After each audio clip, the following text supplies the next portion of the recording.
का प्यार। सुमित्रा अपनी बहू को आवाज देती है। अरे बहू, देख मेरा भाई आया है, जरा उसके लिए चाय नाश्ता तो लेती आ। क्या दीदी, चाय नाश्ते से क्या होगा, खाना मंगाओ खाना। अच्छा ठीक है, मंगाती हूँ। तभी सुमित्रा की बहू तारा हाथ में पर्स लिए बाहर आती है। मम्मी जी, मैं मार्केट जा रही हूँ, मेरी सहेलियाँ बाहर मेरा इंतजार कर रही हैं। मामा जी को खाना आप दे दीजिएगा, मुझे ना देर हो रही है। और सुमित्रा वहां से चली जाती है। ये देख कल्लू लाल सुमित्रा से कहता है, ये क्या दीदी, तुम्हारी बहू तो बहुत अकड़ू है। कोई बहू अपनी सास से ऐसे बात करती है क्या? ये अगर अपने गांव में होती ना तो अपनी माँ इसे 2 मिनट में सीधी कर देती। तुम कहो तो मैं अभी माँ को फोन करके बुला लेता हूँ। अरे नहीं नहीं कल्लू, पहले का जमाना और था, अब जमाना बदल गया है। हमें बहू को अपनी बेटी की तरह रखना चाहिए। और वैसे भी ये किस किताब में लिखा है कि शादी के बाद लड़की की आज़ादी छीन कर उसे 4 दीवारी में कैद कर दूं?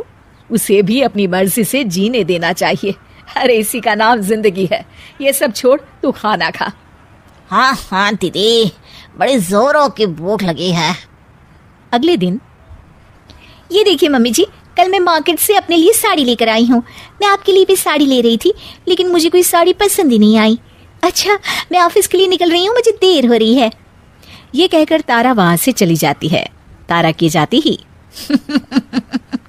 अरे दीदी, तुम्हारी बहू तो दिन दहाड़े तुमसे झूठ भी बोलती है। सिर्फ अपने लिए साड़ी लेकर आई है। क्या बाजार की दूसरी सभी दुकानें बंद हो गई थी? देखो तो कैसा बहाना करके चली गई। राम कसम दीदी, देख लेना, ऐसी बहुएं ज्यादा दिन अपनी सास से निभा नहीं पाती। ये तो तुम्हें घर से निकाल कर रहेगी दीदी। अरे तू कुछ ज्यादा ही चिंता कर रहा है मेरी। ऐसी कोई बात नहीं है, मेरी बहू मेरा बहुत ख्याल रखती है। सुमित्रा अपने कमरे में चली जाती है। अरे 2 दिन हो गए इस घर में, लेकिन कुछ मजा नहीं आ रहा। मेरी दीदी तो अपनी बहू से बिल्कुल नहीं लड़ती, लेकिन मैं भी हार नहीं मानूंगा। उसी शाम तारा डाइनिंग टेबल पर सबके लिए खाना रख के किचन में रोटियां लेने चली जाती है। अब इस खाने का जरा स्वाद बढ़ाया जाए। कल्लू लाल खाने में कुछ कंकड़ मिला देता है।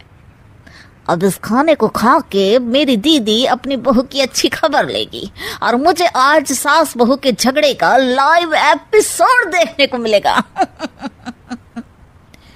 थोड़ी देर के बाद घर के सभी लोग खाना खाने लगते हैं। ओह, मेरे खाने में कंकड़ आ गया। अरे बहू, आज तुमने कैसा खाना बनाया है? पता नहीं पापा जी, मैंने तो रोज की तरह ही खाना बनाया है। पता नहीं आज क्या हो गया। अरे कोई बात नहीं बहू, अब तू जानबूझकर ऐसा खाना तो बनाएगी नहीं। मैं तो कहती हूँ इसी बहाने आज बाहर से खाना मंगवा लेते हैं। बहू, क्या कहते हैं उसे जो घर खाना पहुँचाते हैं? जुर्माटो? जुर्माटो नहीं मम्मी जी, जोमेटो। मैं अभी खाना ऑर्डर कर देती हूँ। अपनी दाल गलती ना देख कल्लू लाल का चेहरा लटक जाता है। अगले दिन गैस पर चाय चढ़ाकर तारा अपने कमरे में जाती है। तभी कल्लू लाल चाय में नमक डालने लगता है।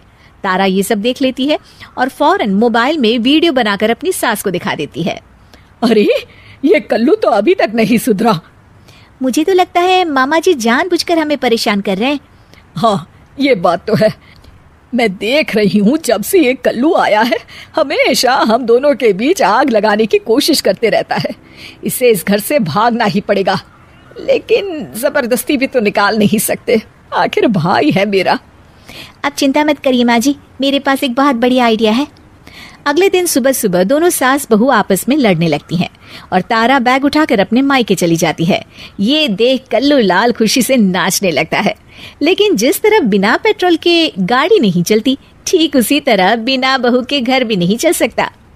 अरे कल्लू, देखता नहीं हॉल में कितनी धूल जमी है? बहू तो है नहीं घर में, इसलिए तू हॉल में पोछा लगा दे।